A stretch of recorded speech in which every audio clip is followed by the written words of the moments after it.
Hey guys, and welcome to an Aspie's point of view where I give you my opinion on stuff. I don't know how many people with autism or Asperger's have this weird obsession with death, but I do, and so I wanted to make a video about it. It's not in the way that you would think. I am terrified of death. When I find out that someone is passed on, it hits me very, very hard. I cry, I scream, I melt down, I shut down if it's someone close to me, and just completely am gone.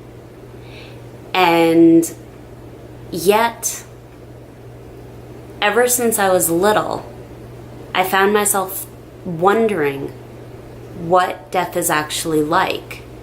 Not in a way that I wanted to harm myself or anything like that, but I wanted to know what you see when you die.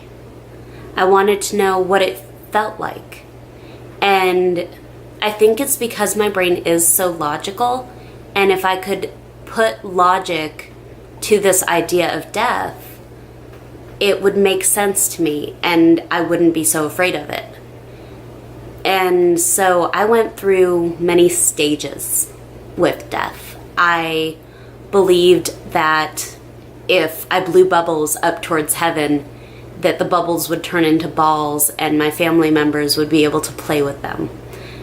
I went through a stage where I believed that there was more, that you didn't just die and that was it, but that you would go on to do something more significant in the afterlife.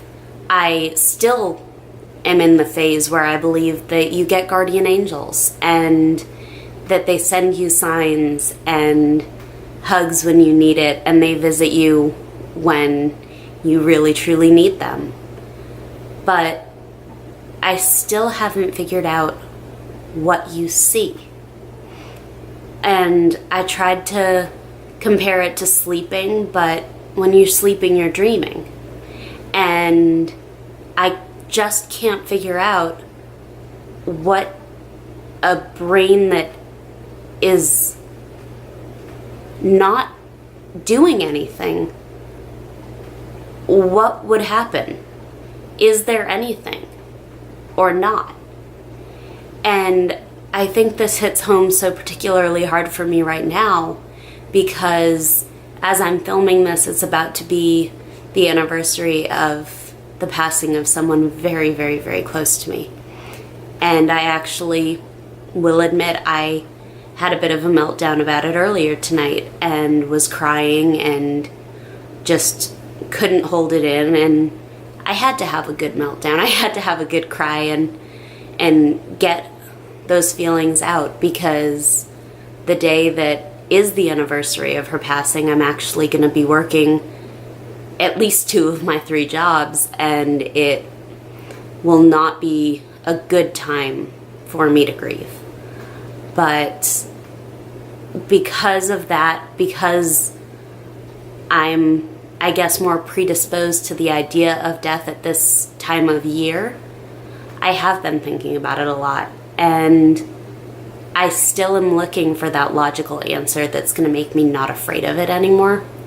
But I don't know that there ever will be one. So sound off in the comments down below if there's anything that you think of when you think about death. If you, like me, are searching for a logical explanation to make it all make sense, to make it all not so scary.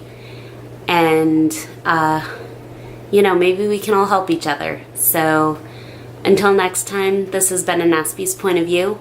Sorry if this one was a little bit of a downer, but that's just kind of what goes through my mind sometimes. So, good night.